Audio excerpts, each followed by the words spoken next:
something called second naivete. I don't know if you've read about this. He said, how to become little children. What our Lord Jesus Christ said, it's active. It's not saying intentionally ignorant. Like when someone says, well, how can one person part the Red Sea? It's not science. Okay, that was the whole point. It's not humanly possible. It is against the normal science.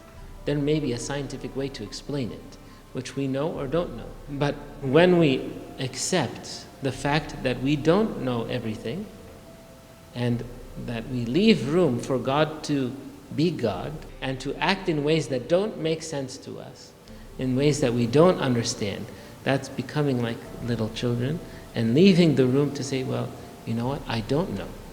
How can you be, one time, one of my favorite stories of Saint Athanasius, in the time of his second exile, when he was exiled to Europe, and one of the people found him there. He said, how can you just, Arius is going to take over the church. You are thousands of miles away, and what's going to happen to Egypt? You have to do something. And so it said Saint Athanasius turned and smiled. He said, and you're smiling after all of this? So he told him, my son, this is but a light cloud, and it will pass away. So he's able to see, I don't understand, but I know it's going to pass.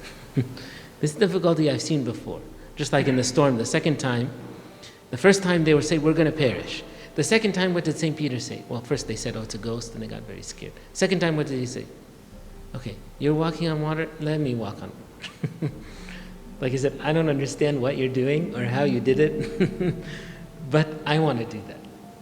So it's basically to say, of course he had his struggles, but you ask him, what was the best time in your life? He said, that day, when I walked on the water.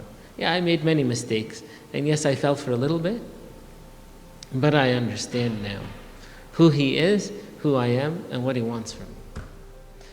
And this, again, if we understand how we can be what's called blissfully ignorant, we say that there's so many things I don't understand, it doesn't mean there's no answer.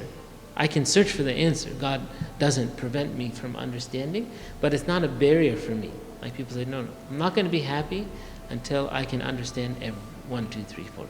They're saying, look, I don't understand, I'm happy, and I know God will reveal, and I will search, and God will reveal himself to me in the right way, in the right time.